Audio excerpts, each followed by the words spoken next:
Stoveleg Media, igniting conversation.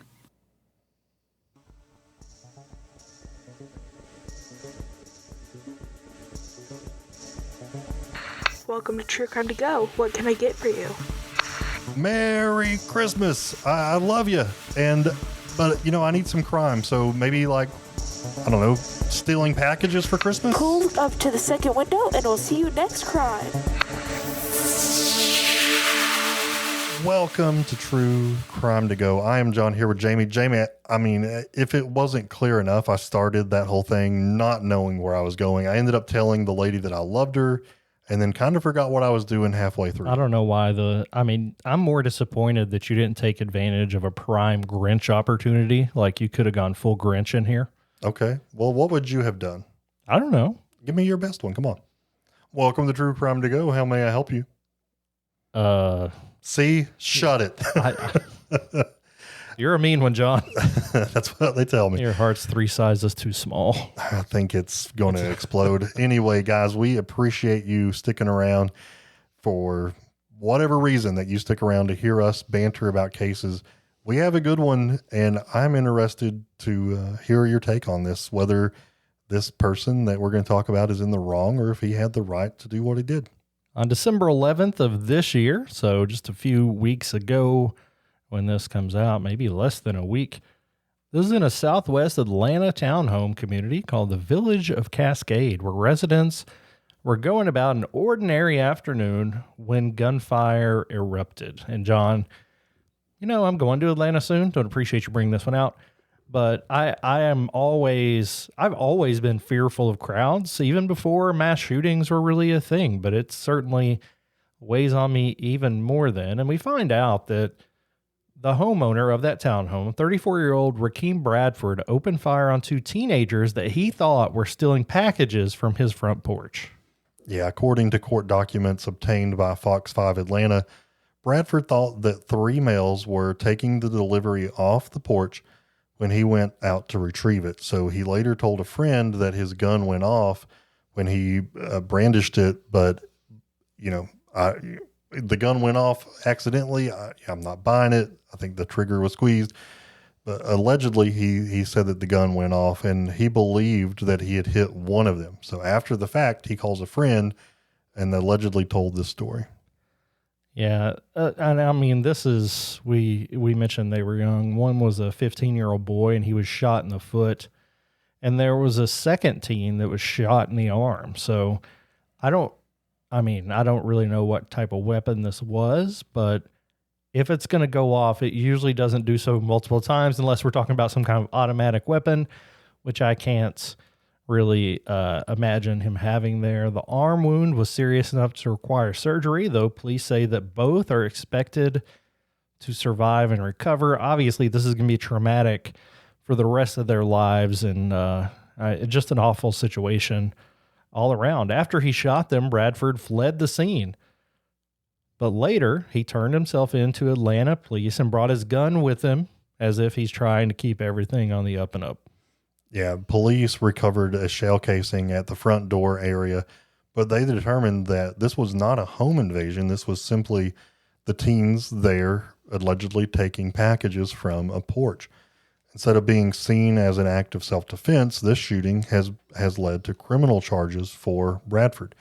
Bradford faces 2 counts of aggravated assault and 1 count of possession of a firearm during the commission of a felony. So this means that authorities are treating this as more than a justified home defense scenario.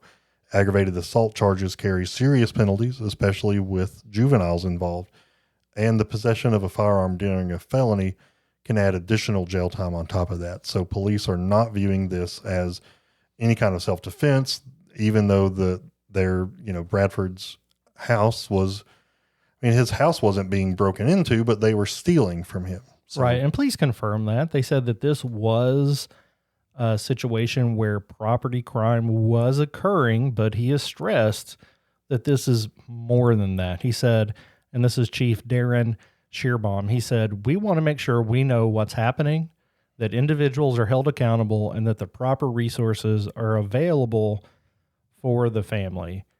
neighbors around are kind of conflicted. Some say, people have been stealing around here a lot. I'm glad somebody stood up to the thieves. Others say that this was too far and that taking a life-threatening action over packages is never justified. And you and I have taken courses in back a long time ago. You had to have a certificate or a license to carry a weapon in Kentucky. You and I took a class together where they talked about situations where it is legal and not legal to use your firearm.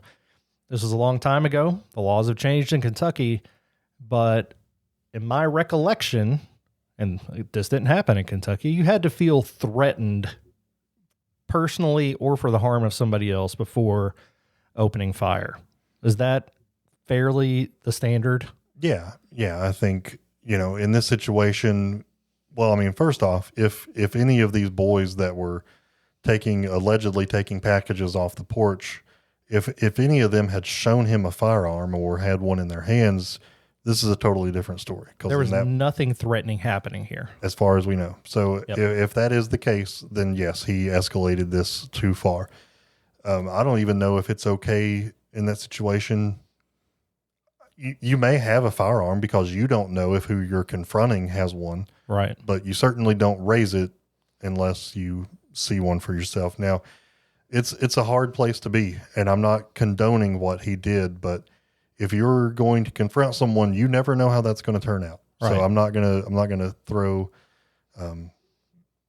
to judge him for having one because you never know when you have to protect yourself. But it's just, I don't know. This is a situation where nobody wins. His property was being stolen, yet he escalated to a point where, by all accounts, it was not going.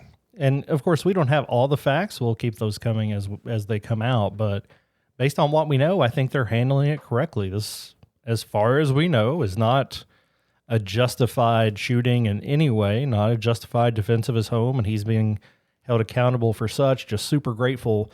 I mean, this very well could be, for a number of reasons, a different conversation of him facing murder charges. So, and these boys are okay. Sorry, man. Didn't mean to cut you off. What I'm wondering is if this had happened in another state, are there state laws different that would allow you to protect your home, even if they're not carrying a firearm? Right.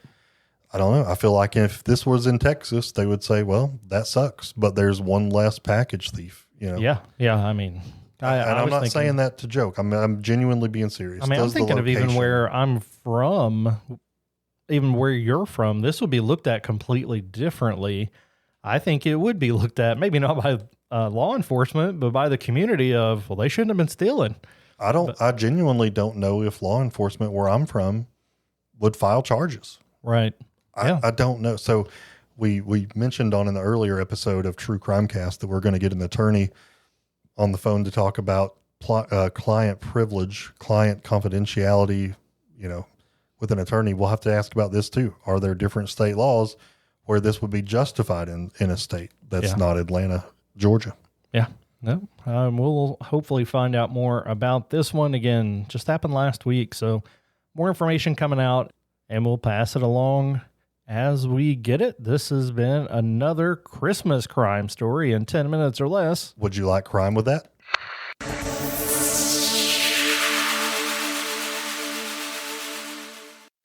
You've listened to True Crime Cast, distributed by Stoveleg Media. Check out stoveleg.com to find out more about your hosts and to find other podcasts to listen to. Stoveleg Media, igniting conversation.